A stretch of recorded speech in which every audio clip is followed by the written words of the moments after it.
चाहे किसी रूप में भी महापुरुष भक्तजन इस संसार में आए, उन सभी ने जीवन को एक ऐसी दिशा देने के लिए अपने योगदान दिए हैं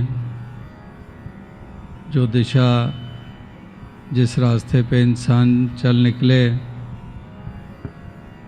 वो उसके लिए एक कल्याण का कारण बनती है, एक सुधार का कारण बनती है। तो ऐसे वचनों को भक्त महापुरुष हमेशा विशेषता देते आए हैं, उसका जिक्र करने को भी विशेषता देते हैं, उसको श्रवण करने को भी विशेषता देते हैं और उन्हीं वचनों को एक क्रियात्मक रूप देने के लिए यत्नशील रहते हैं। तो इस निराकार दातार परमात्मा के गुणगान करते हुए इसका आधार लेकर इसी के रंग में रंग कर भक्त इस जीवन के सफ़र को तय करते आ रहे हैं और इसके साथ ये नाता जुड़ा रहे इसके लिए याचनाएं और प्रार्थनाएं भी करते हैं और आप भी सजग रहते हैं कि ये नाता इसके साथ हमेशा जुड़ा रहे और जो नाता जोड़कर इस जीवन के सफ़र को तय करते हैं उनके जीवन में ये सुचारुता बनी रहती है और उसी सुचारुता को बनाए रखने के लिए ये नाता इसी प्रकार से जोड़े रखने के लिए भक्त जतनशील प्रयासशील रहता है, क्योंकि जानता है कि अगर मछली का नाता जल से जुड़ा रहता है तो मछली के जीवन में आनंद होता है, उसका जीवन का सिलसिला चलता है और जल से नाता टूटना उसके लिए कितना बोझल हो जाता है। तो इसी प्रकार से ये भक्त उठते बैठते इसी मालिक इसी खालिक को अपने जहन दिलो दिमाग में बसाए रखते हैं और इसका एहसास करते हुए इस जीवन के सफ़र को ये तय करते आ रहे हैं। चाहे कोई दौर हो, कोई भी समा हो, हर समय हर दौर में जैसे इस शरीर को चलाए रखने के लिए जो जब जब भी इस संसार में विचरण करता है तब तब ही उसको श्वासों की ज़रूरत होती है, उसको भोजन की ज़रूरत होती है। तो जैसे श्वासों की ज़रूरत जितनी देर जिस्म में होता है उसको श्वासों की ज़रूरत रहती है, इसी प्रकार से जल की आवश्यकता इस शरीर के लिए रहती है, भोजन की आवश्यकता इस शरीर के लिए रहती है। इसी प्रकार से इस जीवन के कल्याण के लिए, इस जीवन के आनंद के लिए इस साधन की ज़रूरत रहती है और ये साधन ये निराकार पारब्रह्म परमात्मा, इसीलिए यही कहा कि तुझसे निकसी फूट मरा, कि तेरे संग ये नाता टूटता है तो एक अंत के समान एक अवस्था बन जाती है। तो इसलिए तेरा दीदार, तेरा एहसास आठों पहर हो, जिस तरफ भी मुख करूं तेरा एहसास बना रहे और ये कभी खोए नहीं कभी इसको जहन से निकलने ना दूं, इस कदर मेरी लगन बन जाए। क्योंकि अगर लगन मजबूत होती है तो कोई कारण नहीं कि ये जहन से निकल जाए, इसका एहसास खो जाए। जिसको भी दुनियावी सिलसिलों में भी कोई किसी प्रकार की लगन लग जाए, फिर वो उसमें इस कदर ग्रस्त हो जाता है। कितनों को देखा है, कईयों को लगन है कि मैं अपनी सेहत के लिए मैं इस तरह से भागूं, मैं जॉगिंग करूं। तो कितने कितने देखे हैं सारे विश्व में, जहाँ जहाँ जाने का मौका मिलता है कि सड़क के किनारे के ऊपर इतने इतने लोग जॉगिंग कर रहे हैं, मीलों मील। चाहे बरसात हो रही है, चाहे धूप है, चाहे कैसा भी वातावरण है, वो इस कदर उस लगन को निभाते चले जाते हैं। तो ये एक मिसाल के तौर पर, वरना तो ऐसे कितने कितने और भी इंसान के मन में ऐसे प्रबल भाव होते हैं और उस तरफ इसका रुझान सहज में रहता है, और केवल ख्याली रुझान नहीं रहता, फिर उसकी फिर कोशिश होती है उसको हासिल करने के लिए, उसको अचीव करने के लिए, उसको निभाने के लिए। वो फिर केवल ख्याल तक नहीं रखता है। अगर किसी को अमीर होने की ख्वाहिश होती है, वो चाहना होती है, तो वहीं तक सीमित नहीं रहता। फिर वो इधर उधर हाथ मारता है कि ऐसा वसीला, ऐसा ढंग बने कि वाकई ही मेरे पास ऐसी दौलत आ जाए। इसी तरह से कोई भी फील्ड हो दुनियावी भी, जिस तरफ इंसान की लगन लग जाए,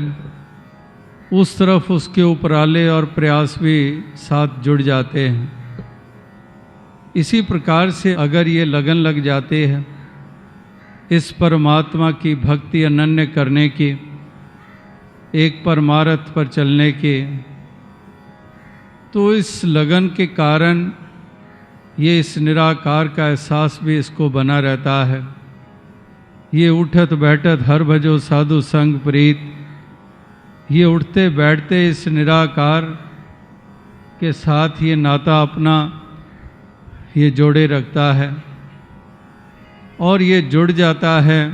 तो जैसे तार प्लग के साथ जुड़ जाती है तो रोशनी हो जाती है, गर्मी दूर हो जाती है, पंखे चल निकलते हैं। वो अगर नाता जुड़ जाता है, और अगर नाता टूटता है तो अंधकार भी है, गर्मी भी लगनी शुरू हो जाती है। हमारी चीज़ें भी, वो भी जो हम फ्रिज में रखते हैं, अब रखी तो फ्रिज में हो लेकिन पीछे से पावर का कनेक्शन ना हो, कहने को कह देंगे कि फ्रिज में पड़ी हुई है। अब फ्रिज में पड़ी हुई है ये तो कह दिया, सुनने वाले ने सुन लिया, और सोचा भी ये जाएगा जो सुन रहा है कि फ्रिज में पड़ी हुई है, वो तो यही सोचेगा कि फ्रिज का दरवाज़ा खुलेगा, इसमें बहुत ठंडी ठंडी कोई सॉफ्ट ड्रिंक निकलेगी, कोई फ्रूट ठंडा ठंडा निकलेगा। लेकिन अगर उसके हाथ में आता है तो गर्म, तो उसका मतलब यही है कि फ्रिज में, कहने को तो फ्रिज में है लेकिन वो कनेक्शन नहीं जुड़ा हुआ है, वो नाता नहीं जुड़ा हुआ है, वो फ्रिज चल ही नहीं रही है। अगर वो फ्रिज चल ही नहीं रही है, वो कंप्रेसर चल ही नहीं रहा है, तो लाख वो फ्रिज में पड़ी हो, फिर तो फ्रिज ना होकर वो अलमारी ही हो जाएगी। तो इस प्रकार से ये एक ऐसा नाता जोड़ना और इस नाते को जोड़े रखना, यही एक भक्त महापुरुषों का ये प्रयास रहता है, ये जतन रहता है कि कभी भी इसको विसारे ना, इस कदर हमारी लगन लग जाए। दुनियावी लगन दुनियावी सिलसिलों की तरफ जितनी प्रबल होती है, काश उतनी प्रबल इस तरफ भी लग जाए। दुनियावी जो सिलसिलों की लगन हमारी किसी चीज़ के प्रति होती है, जितनी वो तीव्रता रखती है, जितनी वो इंटेंसिटी रखती है, काश उतनी इंटेंसिटी और उतनी तीव्रता वो इस मालिक प्रभु परमात्मा ईश्वर, इस निराकार की तरफ लग जाए, एक भक्ति की तरफ लग जाए, एक परमार्थ की तरफ लग जाए, एक सेवा सत्संग सुमरन की तरफ लग जाए। इस कदर ऐसी तीव्रता, ऐसी मजबूती ये वाकई उसी प्रकार की हो जाए जैसे दास अक्सर कहता है कि एक जल में दाखिल होना, एक नदी में दाखिल होना, एक सागर में जाना, एक तल के ऊपर रहना या फिर उसकी गहराई में उतरना। एक है गिलास में हमने पानी डाला है और उस पानी से उस गिलास में जो पड़ा हुआ है, एक है उससे केवल होंठ गीले किए हैं और एक है उसको पूरी तरह से ग्रहण कर लिया है। एक दूध का केवल सिप लिया है, केवल एक घूंट लिया है दूध का, या फिर उसको पी लिया गया है। तो इसी एक मिसाल को ध्यान में रखकर ये भी कई दफ़ा जिक्र हुए हैं कि संसार को तो हम पूरा पूरा, जैसे कहते हैं कि रज रज पियो, कि संसार और संसारिक सिलसिलों को तो हम पूरी तरह से ग्रहण कर लेते हैं, एक घूंट भी नहीं छोड़ने को तैयार हैं। लेकिन जहाँ तक इस मालिक का एहसास, इस नाम का भक्ति के रंग के चढ़ने की बात, एक गुरमत को अपनाने की बात,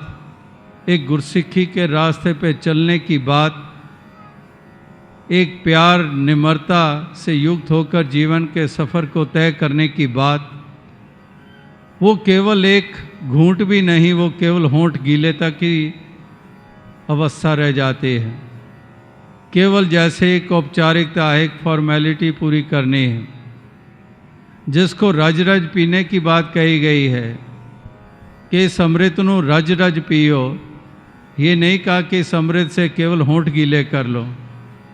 इस अमृत नू रज रज पियो, तन सौखा दिल शाद करो। तो इस अमृत को तो केवल छू लेते हैं और पूरी तरह से गट गट पी जाते हैं संसार और संसारिक प्रवृत्तियों को। तो इसीलिए जब ये अवस्था बनती है तो फिर रूप भी वही बन जाते हैं, विचरण भी वैसा ही हो जाता है, संसार में व्यवहार भी वैसे ही हो जाते हैं। फिर कोई अंतर नज़र नहीं आता कि गुरमुख है या मनमुख है, ये ज्ञानवान है या ज्ञानी है, कोई अंतर ही नहीं नज़र आता है। तो इसलिए इसको रज रज पियो, इस अमृत को रज रज पियो, इसको पूरी तरह से एक ग्रहण कर लो,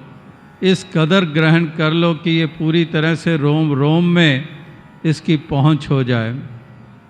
जो ग्रहण किया गया है इसका असर रोम रोम में हो जाए। एक भोजन जब हम करते हैं तो वो भोजन ये नहीं कि वो भोजन जो हमने ग्रहण किया है वो कहीं हमारी रग रग में पहुंच जाता है। उसका अपना एक सिस्टम जो मालिक ने बनाया हुआ है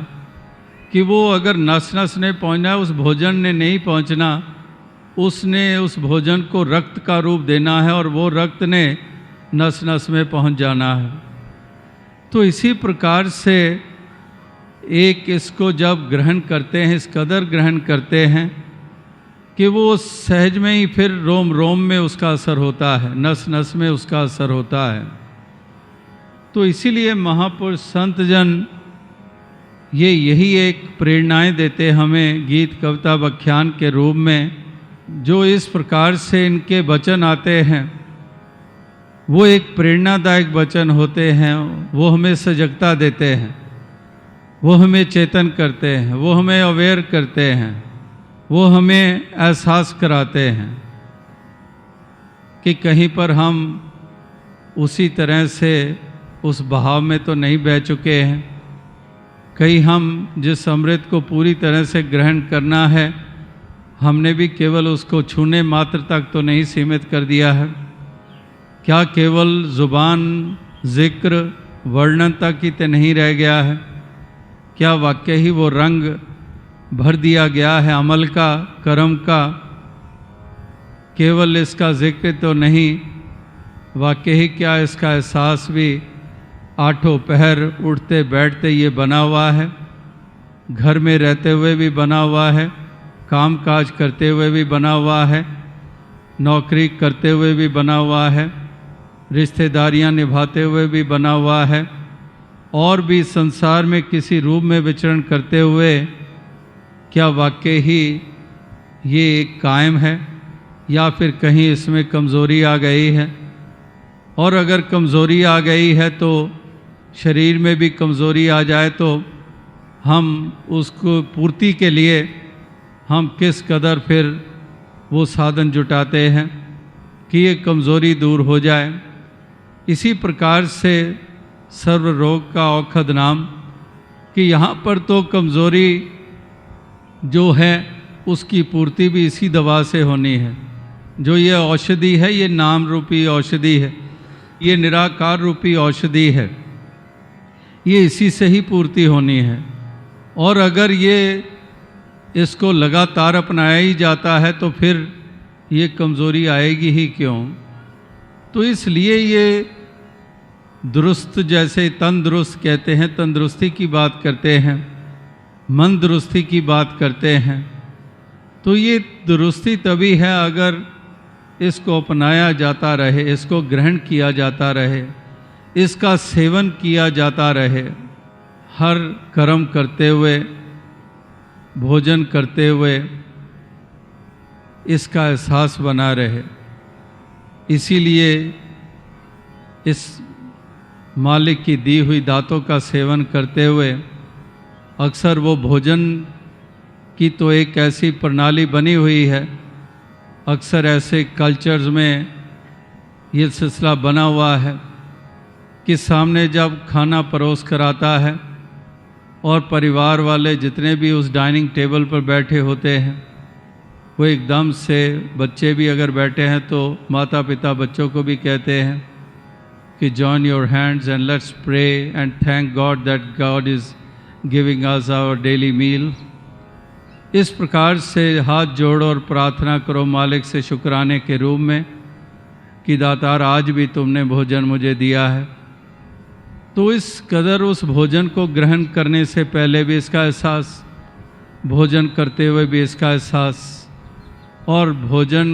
कर लेने के बाद भी इसका एहसास, यानी कि वही मछली वाली हालत कि वो जल में ही रहती है, जल ही उसका जीवन है। इसी प्रकार से ये निराकार और इसके रंग में रंग कर ही ये एक भक्त का जीवन। तो ऐसा जीवन जीने के लिए सभी को दातार शक्ति व सामर्थ्य दे, ताकि ऐसी अवस्था ये प्राप्त हो जाए जो कि इतनी सरल नहीं है। संसार वाली जो एक ऐसी, जैसे पहले कहा कि उधर तो सरलता के साथ संसार के साथ जुड़ते भी हैं और जुड़े भी रहते हैं, लेकिन इस तरफ इतनी सरलता नहीं होती। लेकिन अगर वाकई ही इस कदर भाव मजबूत होते चले जाएं तो ये भी सरलता से निपटा जाता है। हमारे ही साथी अनेकों होते हैं जो हमारे साथ चल रहे हैं, वो भी हमारी तरह होते हैं, लेकिन वो जुड़े रहते हैं, उनमें इस तरफ ज़्यादा लगाव होते हैं, लगन होती है हमारे बनस्पत। तो हम उन्हीं से ही प्रेरणा लेकर हम भी उस तरफ बढ़ निकलें, और ऐसी दातार सब पे कृपा करे। साथ संगत जी धन्य।